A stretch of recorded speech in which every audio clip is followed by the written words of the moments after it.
ধন্যবাদ আনিলা। আমরা আশা করি যে আপনারা আনিলার কথাগুলো বুঝতে পেরেছেন। আনিলা বহু স্কুলে চেষ্টা করেছে, কিন্তু আনিলাকে কোনো স্কুলে নেওয়া হয়নি। আনিলা যেটা বলতে চেয়েছিল, তার সব স্কুলে পড়ার মতো যোগ্যতা ছিল, সব ভর্তি পরীক্ষায় সে পাস করেছে, কিন্তু তারপরও স্কুল কর্তৃপক্ষ তাদেরকে রিজেক্ট করেছেন, তারা নেবেন না, কিন্তু কোনো যুক্তি নেই।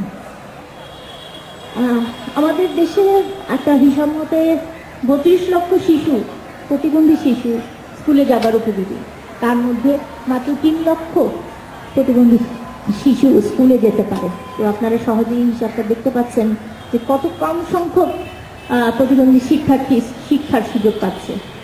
এই যে 32 লক্ষ শিশুর কথা বলছি, তাদের মধ্যে 90%ই একীভূত শিক্ষায় পড়তে পারেন, অর্থাৎ জেনারেল স্কুলে যেতে পারেন। এখন আপনারা যদি বলেন যে প্রতিবন্ধী বলেই তাকে আলাদা স্কুলে যেতে হবে, সেটা কিন্তু ঠিক নয়।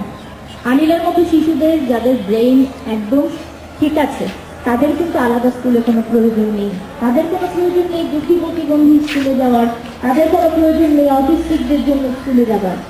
তাদের প্রয়োজন আমাদের সাধারণ স্কুলে তাদের আয়োজন করে দেয়, তাদের ব্যবস্থা করে দেয়া, এবং সেটার জন্য প্রয়োজন মেন্টালিটি চেঞ্জ হয়। স্কুল কর্তৃপক্ষ প্রায়ই বলে থাকেন, অভিভাবকরা চান না যে এমন একটি শিশু তাদের সাথে পড়বে, কিন্তু স্কুলের একটি দায়িত্ব নয় সেই অভিভাবকদের বোঝানো, বা সেই অভিভাবকদের সেই দায়িত্ব নয় তার সন্তানদের বোঝানো যে সমাজে সবাই এক নয়, বৈষম্য থাকে, মানুষে মানুষে বৈষম্য থাকতে পারে, কিন্তু সবাইকে মেনে নিয়েই সমাজে চলতে হয়। আমি আসলে আপনাদের কাছে এই বিষয়ে একটু মুক্ত আলোচনায় যেতে চাইছি। আপনারা এই বিষয়ে কি মনে করছেন? কেন স্কুলগুলো নিতে চাইছে না, বা স্কুলগুলোর কি করণীয়? সালেক সুফি আঙ্কেলকে আমি একটু অনুরোধ করবো কিছু বলার জন্য। আয়োজনের সভাপতি, প্রধান অতিথি আমার মেয়ে সালমা, আমি অত্যন্ত অভিভূত হয়েছি। আজকের এই শিশু অনিলা যত সুন্দর শব্দ চয়ন করে আমাদের অনুভূতিকে নাড়া দিয়ে গেল, জানিয়ে গেল আমাদের সমাজ ও হুইল চেয়ারে বসে নেই, আমাদের সমাজ হুইল চেয়ারে বসে আছে, আমাদের মানসিকতা হুইল চেয়ারে বন্দী হয়ে আছে। ওরা তো কোনো প্রতিবন্ধী শিশু নয়, ওরা আমাদের মতোই, আমাদের সবার মতোই। এখানে উপস্থিত আপনারা যারা আছেন, ওর পজিশনে বা সালমার পজিশনে আপনাদের নিজেদের উপস্থাপন করুন, আমরা কতটা সৌভাগ্যবান। আমাদের এই বাংলাদেশে প্রতিদিনই প্রতিভাবান মানুষ জন্ম নেয় না। আমাদের এই প্রতিবন্ধী শিশুদের মধ্যেও আমাদের অনেক প্রতিভা লুকিয়ে আছে। আমাদের এই সমস্যা সংকুল বাংলাদেশকে বর্তমানের চ্যালেঞ্জ এবং ভবিষ্যতের চ্যালেঞ্জ উত্তরণ করে একটা উন্নত জাতি হিসেবে প্রতিষ্ঠিত হতে হলে আমাদের এই প্রতিবন্ধী শিশুদের অধিকার প্রতিষ্ঠায় সবাইকে সচেতন হতে হবে। শুধু মৌখিক আশ্বাস নয়, আমাদের কাজের মাধ্যমে, আমাদের প্রতিদিনের চিন্তা চেতনার মাধ্যমে তাদের সুযোগ করে দিতে হবে, তাদের এই অনুভূতি দিতে হবে তারাও আমাদের একজন। আজকে অনিলাকে কেন এই কথাগুলি বলতে হয়? তোমার কাছে আমি একজন বাংলাদেশী হিসেবে, যদিও আমি এখন বিদেশে থাকি, আমি অত্যন্ত লজ্জিত যে ঘটনাটা ঘটেছে। এই মঞ্চে আমি 1977 সালের পরে আসার সুযোগ হয়নি নানা কারণে। আজ এতদিন পরে এসে এই মহান মঞ্চে দাঁড়িয়ে আমি আপনাদেরকে আশ্বাস দিচ্ছি, আমি বিদেশে থেকে নন রেসিডেন্ট বাংলাদেশিদের সহায়তা নিয়ে আমাদের আরেক প্রতিবন্ধী বোন সাবরিনার যে একটা স্বপ্ন, সেই স্বপ্ন অনুযায়ী এমন একটা স্কুল অবিলম্বে গড়ে তুলতে সহায়তা করব, যেখানে প্রতিবন্ধীরা এই বাংলাদেশে অন্য সবার সাথে একসাথে পড়ালেখা করতে পারবে, সমান সুযোগ পাবে। আমি আরো বলতে চাই, আমি অস্ট্রেলিয়া প্রবাসী হলেও আমি বর্তমানে আফগানিস্তানের মাইন্স এন্ড মিনারেলস মন্ত্রী মহোদয় আছেন, তার উপদেষ্টা হিসাবে কাজ করি, যার সুবাদে আমাকে মিডল ইস্টের দেশগুলিতে এবং সেন্ট্রাল এশিয়ার দেশগুলিতে অহরহ যেতে হয়, এবং ওখানকার নন রেসিডেন্ট বাংলাদেশি অ্যাসোসিয়েশনগুলির সাথে, বিশেষ করে প্রকৌশলীদের সাথে আমার যথেষ্ট যোগাযোগ আছে। এবং ফেসবুকের মাধ্যমে যেহেতু সালমা সাবরিনার সাথে আমার যোগাযোগ আছে, এরা সবাই বলেছে, অধিকাংশরাই বলেছে আমরা যে কোনো ভাবে আপনাদের সাহায্য দরকার, সহায়তা দরকার, আপনাদের পাশে থেকে আমরা সাহায্য দেব। আমি আপনাদের কাছে আবারও অনুরোধ জানাচ্ছি, এখানে যারা শুনছেন আমাদের কথা, ভেবে দেখুন আপনার ঘরে তো এই মুহূর্তে একটা প্রতিবন্ধী শিশু জন্ম হতে পারে, আপনি নিজেও প্রতিবন্ধী হয়ে যেতে পারেন, নেচার যে কোনো সময় চেঞ্জ করে দিতে পারে। অনুগ্রহ করে ওদের আলাদা কিছু করে দেখবেন না, আপনাদের যার যতটুকু সুযোগ আছে আমি উদাত্ত আহ্বান জানাচ্ছি, এদের এই অনুভূতিটা দেন, ওরাও আমাদের মতো মানুষ এবং ওদেরও নিঃসন্দেহে সমান অধিকার আছে আমাদের মতো করে বাঁচবার আর প্রতিভা বিকাশ করবার। আর আমি যে কথা বলেছি, বাংলাদেশে প্রতিভাবান মানুষ প্রতিদিন জন্মায় না। আমরা যদি প্রতিভার অপচয় করি এদের সুযোগ না দিয়ে, সেটা আমাদের জন্য ভীষণ অন্যায় হবে। সর্বক্ষেত্রে ওদের সুযোগ দেওয়া উচিত।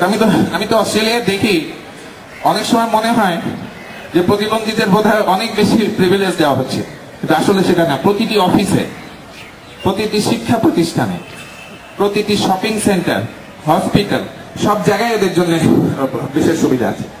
আমি ইঞ্জিনিয়ার হিসেবে জানি আমাদের বিল্ডিং কোডে প্রতিটি বিল্ডিং এ এদের জন্য প্রবেশ যাতে সহজতর হয় সেটা রাখার সংস্থান আছে। এখানে আছেন আমার শ্রদ্ধেয় বড়ভাই সহকর্মী, উনি যখন ঢাকা মেট্রোপলিটন কমিশনার ছিলেন এবং উনি যখন ফরিদপুরের ডিসি ছিলেন, উনি ব্যক্তিগত উদ্যোগে এই সুযোগগুলি করে দিয়েছিলেন। উনি যদি একটা দৃষ্টান্ত স্থাপন করতে পারেন, সুন্দর দৃষ্টান্ত, সেই দৃষ্টান্ত কেন অনুষ্ঠিত হবে না? আমার মেয়ে সালমাকে আবারও বলছি, আমি তোমাদের পাশে আছি, যত ব্যস্ত থাকি, যখন তোমাদের কিছু প্রয়োজন হবে, তুমি তো আমার সাথে ফেসবুকে লিঙ্ক আছো, কোনো ধরনের হেজিটেশন না করে তুমি আমাদের কাছে বলবে। আমি এবং আমার বন্ধুদের মাধ্যমে আমরা যথাসাধ্য চেষ্টা করতে হবে এবং ইনশাআল্লাহ আগামী 2 থেকে 3 বছরের মধ্যে একটা স্কুল গড়ে উঠবে। সর্বপ্রথম আমি বিস্ক্যানের আজকে 3য় বছর পূর্তি উপলক্ষে বিস্ক্যানের কর্ণধার সাবরিনা এবং সালমা, তার সাথে সাথে যারা অক্লান্ত পরিশ্রম করছেন ভলেন্টিয়ার, সবাইকে আমার পক্ষ থেকে, আমার পরিবারের পক্ষ থেকে এবং তরি ফাউন্ডেশনের পক্ষ থেকে শুভেচ্ছা জানাচ্ছি। আজকে প্রশ্ন উঠেছে, কেন আজকে আমাদের এই বিশেষ চাহিদা সম্পন্ন শিশুরা শিক্ষার অধিকার পাচ্ছে না? প্রথমেই বলবো, দেশ স্বাধীন হয়েছে, কিন্তু দেশে প্রতিবন্ধী জনগোষ্ঠী এখনো স্বাধীনতা পায় নাই। এইটাই বোধহয় তার মূল কারণ। কারণ আমরা বলি আমরা অনেক সভ্য জাতি, কিন্তু এখানটা একটা প্রশ্নবোধক চিহ্ন থেকে যায়, আসলে কি আমরা সভ্য? আমরা আজকে কিছুদিন আগে আমার যে ভাই বলে গেলেন অস্ট্রেলিয়া প্রবাসী, যে বা আমাদের মরহুম টিঙ্কু সাহেবের স্ত্রী যেটা বললেন, যে বিদেশে আমরা দেখি যে এই বিশেষ চাহিদা সম্পন্ন জনগোষ্ঠী তাদের যা প্রয়োজন সব রকম সুবিধায় তারা পাচ্ছে এবং তারা একজন অপ্রতিবন্ধী ব্যক্তির মতো তারাও জীবন যাপন করছে। তাহলে সমস্যাটা কোথায়? সমস্যাটা হচ্ছে, আমি মনে করি আমাদের মাইন্ডসেটের। আমরা খুব সেলফ সেন্টার, আমরা যারা অপ্রতিবন্ধী ব্যক্তি বা জনগোষ্ঠী আছি তারা আমাদের নিজেদের কথা চিন্তা করি। আমরা আসলে একজন প্রতিবন্ধী ব্যক্তি বা জনগোষ্ঠীর প্রতি যে রেসপেক্ট থাকার কথা, সেই রেসপেক্ট দিতে আমরা শিখি নাই। এটা আমাদের জন্য লজ্জাকর এবং সেই কারণেই আজকে বিশেষ চাহিদা সম্পন্ন শিশুরা তারা তাদের শিক্ষার যে অধিকার সেটা পাচ্ছে না। কারণ এখানটায় হ্যাঁ কিছু সমস্যা থাকতে পারে, বাট যেসব শিশুদের জন্য কোনো সমস্যা নাই, কিন্তু দেখা যাচ্ছে যে বিদ্যালয়গুলো অ্যাক্সেসেবল, সেখানে তারা নিচ্ছে না, নানা রকম লেম এক্সকিউজ দেখে, যে খোঁড়ার যুক্তি দেখাচ্ছে। তো সেই জন্য আমি বলছি আমাদের মানসিকতা পরিবর্তন হতে হবে। আর আজকে বিস্ক্যানের যে ছাত্র বন্ধুরা আজকে ভলেন্টিয়ার হিসেবে কাজ করছে, তাদের মতো তাদের দেখে অন্যদেরকে শিখতে হবে এবং আমাদের শিশুদের অধিকার ছিনিয়ে নিয়ে আনতে হবে। অধিকার কোনোদিন আমাদের হাতে কেউ দেবে না, কারণ এ পর্যন্ত আমরা অনেক অ্যাওয়ারনেস করেছি, অনেক রিকোয়েস্ট করেছি, কাজ হয় নাই। সো আমি সবাইকে রিকোয়েস্ট করব যে আমরা প্রয়োজন হলে বিস্ক্যানের আমব্রেলার তলায় একসাথে হয়ে আমরা আমাদের অধিকার আন্দোলনে ঝাঁপিয়ে পড়ব। ধন্যবাদ। ধন্যবাদ। এসেছি এখানে, আমার 2 ছেলে এবং আমার স্ত্রী। আমার জীবন খুব জোরে দৌড়াচ্ছিলাম, কিন্তু হঠাৎ একদিন আমার ছেলেটাকে 3 বছর বয়স আমি স্কুলে ভর্তি করতে নিয়ে গেলাম। প্রিন্সিপাল অত্যন্ত মানবিক এবং খুব সুন্দরভাবে আমাদের সাথে কথা বলে আমার ছেলেকে নিলেন, কিন্তু 1 মাসের মাথায় উনি আমার ছেলেকে রাখতে চাইলেন না, কারণ ও সব কিছু সবার মতো পারে না। তখন থেকে শুরু, এখন আমার ছেলের বয়স 10 বছর। এখন পর্যন্ত আমি আমার ছেলেকে আমার ছোট ছেলে যেখানে পড়ে সেখানে আমার বড় ছেলে পড়তে পারে না, কিন্তু যদি সে 3 বছর বয়স থেকে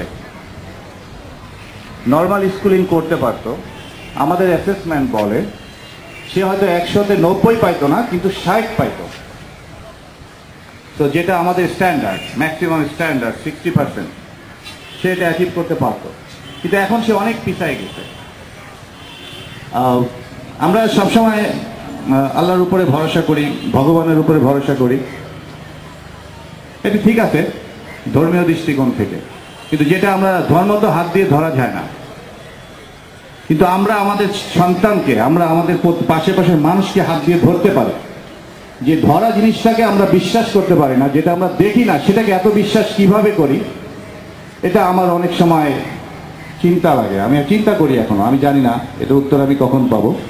আমার আপন মানুষ, যে পাশের মানুষটা, যে তাকে আমরা একটু রাস্তা করে দিতে পারতেছি না, তাকে আমি চোখে দেখতেছি প্রতিদিন, কিন্তু আমি ফিল করি না। কিন্তু যাকে আমি চোখে দেখি না তাকে আমি অনেক ফিল করি। আর এই সমাজ এত সহজে পরিবর্তন হয়ে যাবে আমি বিশ্বাস করি না। এরকম প্রতিটা জায়গায় আমাদেরকে ধাক্কা খেয়ে খেয়ে খেয়ে খেয়ে আগাতে হবে। কারণ আপনি যখন গাড়ি চালান, আপনি এখনো একটা মানুষ যখন রাস্তা পার হয় আপনি একটু ব্রেক করতে চান না, কারণ তার রাস্তা পার হইতে হয়তো 10 সেকেন্ড সময় লাগবে, কিন্তু আপনি যখন হুইল চেয়ার নিয়ে যাচ্ছেন আপনার তো 25 সেকেন্ড 30 সেকেন্ড সময় লাগবে। এই মানুষটা এত অস্থির হয়ে আছে রাস্তায় যখন গাড়ি চালাচ্ছে, সে কিভাবে আপনার জন্য 20 সেকেন্ড সময় বেশি দেবে? তো এটা আমার মনে হয় যে একটা বড় অ্যাপ্রোচের দরকার আছে, যেটা আজকে এখান থেকে আপনারা শুরু করছেন 3 বছর, আমি আপনাদের সাথে জয়েন করছি মাত্র 6 মাস, সবকিছু ফেসবুকে। তো আশা করি ধীরে ধীরে আমি আপনাদের সাথে আরো একত্রিত হব, এবং we should not give up fighting, that is what I believe. Thank you very much. ইন্টারনেটে কাজ করার একটা বড় প্রাপ্তি হচ্ছে সালমা সাবরিনা এদেরকে পাওয়া, বিস্কানকে পাওয়া, শুভাগত স্যারকে পাওয়া। ডিসেবিলিটি ইস্যু নিয়ে আমি অনেক কাজ করছি অনেকদিন থেকে, আমাদের অনেক আছেন গ্রুপে। এখানে একটা র্যাম্প হয়েছে শহীদ মিনার, এটাও কিন্তু আমাদের একটা আন্দোলনের একটা ফসল। এটা কিন্তু হঠাৎ করে করেননি আর্কিটেক্টরা বা বিশ্ববিদ্যালয় কর্তৃপক্ষ, দয়া করে এটা করেননি।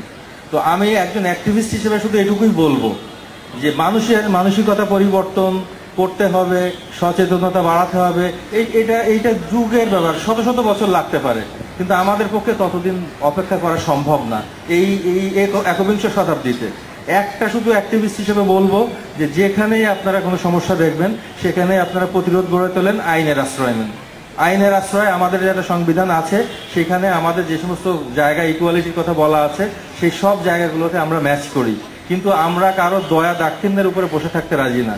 এবং আপনারা যদি আইনের আশ্রয় নেন, বিভিন্ন জায়গায় আপনারা লয়ার পাবেন, যেখানেই প্রবলেম হবে ভর্তির ক্ষেত্রে সেখানে ওই কর্তৃপক্ষের বিরুদ্ধে আপনারা আইনের আশ্রয় চলে যান, দেখবেন যে তারা বাধ্য হবে আমাদের এই বিষয়গুলো কনসিডার করতে। আর যদি তাদেরকে কনভিন্স করতে চান, তাদের একেবারে বুঝিয়ে শুনিয়ে সরকারের কাছ থেকে একটা আইন করে মানসিকতা পরিবর্তন করে যদি আমরা এই চেঞ্জটা আনতে চাই, it will take time, long time. আমাদেরকে বোধহয় অতটা সময় দেওয়ার মতো সময় হাতে নেই। ধন্যবাদ। চাইতে চাইতে একেবারে যে পরিবর্তন হয়নি তা না, আর আমরা যে বলছি একীভূত শিক্ষার কোনো উদাহরণ নেই সেটাও কিন্তু না, উদাহরণ কিন্তু আমাদের দেশেই আছে। চট্টগ্রামের রেসিডেন্সিয়াল স্কুল, সারা ইন্টারন্যাশনাল স্কুল, এবং আজকে উপস্থিত আছেন লাইসিয়াম ইন্টারন্যাশনাল স্কুল অ্যান্ড কলেজের প্রিন্সিপাল সালমা খান, তারা কিন্তু অনন্য দৃষ্টান্ত স্থাপন করেছেন এই একীভূত শিক্ষার ব্যাপারে। তো আমরা আশাবাদী যে বাংলাদেশে আমরা অবশ্যই এমন একদিন আসবে যখন সাধারণ স্কুলগুলোতে প্রতিবন্ধী শিশুদের কেউ আলাদা চোখে দেখবে না, তারা নর্মালি ভর্তি পরীক্ষা দিয়েই সেখানে ভর্তি হবেন। আমি মুক্ত আলোচনা এখানেই শেষ করছি, আমরা পরবর্তী অংশে যাচ্ছি। সবাইকে ধন্যবাদ। শিশু শিক্ষা নিশ্চিত করতে একীভূত শিক্ষায় অবদান রাখার জন্য লাইসিয়াম ইন্টারন্যাশনাল স্কুল অ্যান্ড কলেজকে সম্মাননা প্রদান করবেন শুভাগত চৌধুরী। সার্টিফিকেট গ্রহণ করবেন লাইসিয়াম ইন্টারন্যাশনাল স্কুল অ্যান্ড কলেজের অধ্যক্ষ জনাব সালমা খান। জনাব সালমা খানকে মঞ্চে আমন্ত্রণ জানাচ্ছি।